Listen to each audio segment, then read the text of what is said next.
nitrogen cycle is a biogeochemical process that transforms nitrogen into a variety of forms and moves it back and forth between the atmosphere, soil, and living things. It involves a number of processes, including putrefaction, degradation, nitrification, and denitrification.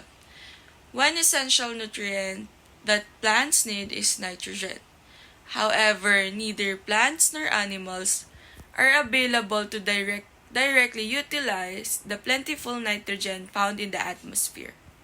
While sulfur travels through the geosphere and biosphere, a process known as the sulfur cycle, weathering causes rocks to release sulfur, which is then taken up by bacteria and plants, following its assimilation by plants and animals further up the food chain.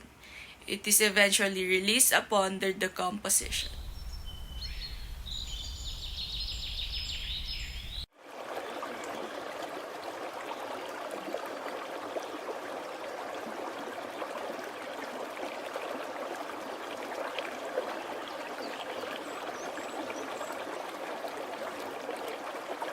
What does the cycles do to the flora? So for the nitrogen cycle, it helps plants synthesize chlorophyll from the nitrogen compounds. It helps as well in converting inert nitrogen gases into a usable form for the plants through the biochemical process. Human actions like burning fuel and applying nitrogen fertilizers can aid in cycling the nitrogen as well. The amount of chemicals containing nitrogen in the atmosphere rises as a result of these processes mentioned above. Eutrophication results from nitrogen-containing fertilizers being washed away in rivers and lakes or any bodies of water.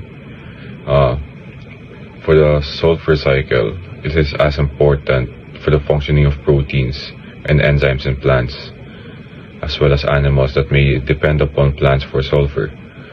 Plants absorb sulfur when it is dissolved in water, and animals consume these plants so that they take up enough sulfur to maintain their health.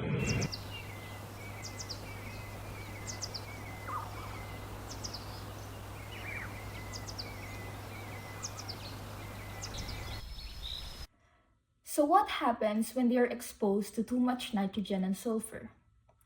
The most common cases of nitrogen toxicity in plants are overnutrition and an excess of nitrogen in the soil.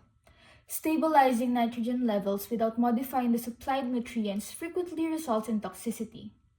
Plants that are toxic to nitrogen develop clawed, glossy, usually dark green leaves, as well as weak stems and sluggish development. A leaf with talon-like tips twisted is called a claw. Frequently, leaves have an odd curling or cupping pattern. The leaves will turn yellow and eventually perish after they grow claws. Sulfur dioxide is a sensitive gas that affects plants both directly and indirectly. The duration and intensity of the exposure determine whether the direct effects are acute or chronic. By interfering with the photosynthetic process, sulfur dioxide prevents photosynthesis. Sulfur dioxide encourages stomata to open, which causes an excessive loss of water. Sulfurous pollution reduces plants' yield both in terms of quantity and quality over time.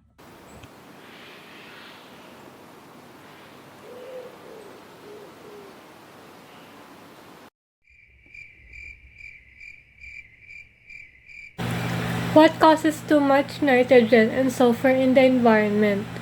Pollutants like ozone and ammonia are created when there is an excess of nitrogen in the atmosphere. These pollutants can affect plant development, limit sight, and impede human breeding. Excess nitrogen from the atmosphere can damage soils, streams, and forests when it returns to Earth. Burning fossil fuels to generate power, and to lesser extent, the processing of steel and other ores are the main sources of sulfur dioxide. Sulfur dioxide damages plants and used to be centered on the industrial sources of the pollution.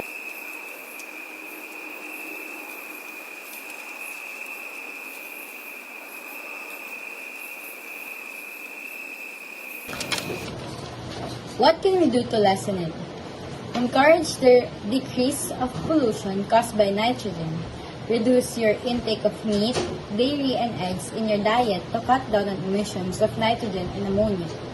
Prevent food waste. Burning low sulfur fuels such as natural gas, low sulfur oil, or low sulfur coal effectively reduces SOx emissions since sulfur emissions are proportionate to the sulfur content of the fuel. The fact that burning natural gas produces no particulate matter is an additional benefit. Using coal with lower sulfur content is one possibility. To get rid of some of the sulfur in the coal, you can also wash it.